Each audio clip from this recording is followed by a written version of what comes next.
I think that it's important to have your personal risk looked at by an Right. oncologist once you turn 30. So what are the risk factors for breast cancer? It's important to know. So there's some inherent risk factors, and that is if you have a family history of breast cancer, if you have a genetic mutation.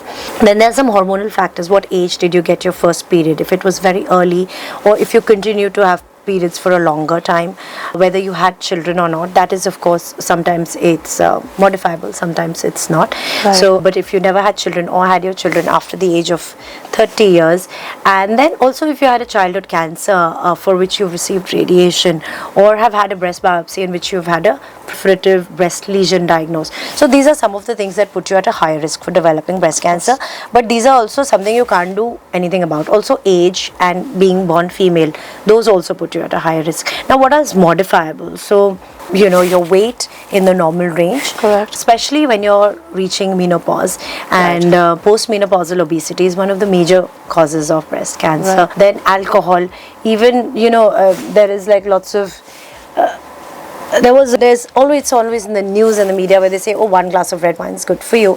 But now we know that alcohol is a class A carcinogen, is that we know that Absolutely. it 100% causes cancer, whether it is breast or something else, and it is a toxin that you knowingly are putting into your body. So yes, alcohol, even very minimal amounts of alcohol contributes. Right. Then taking oral contraceptives, which is not a very, you take it for 5 years or more, then it can cause In a compounding increase in effect. risk. Yeah, but also like if you reduce and you stop it, then you also go back. So that hormone replacement therapy, these are some of the things that put you Right. at a higher risk. Having a child later, not breastfeeding or not being able to breastfeed.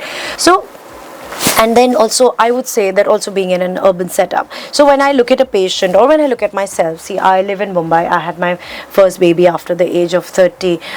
Weight wise, I would probably put myself in the normal range. So but that's what I tell. I have no particular family history, but if I say that if you have 2 risk factors or more, then probably you should get a mammogram, yes. and that would be appropriate for you.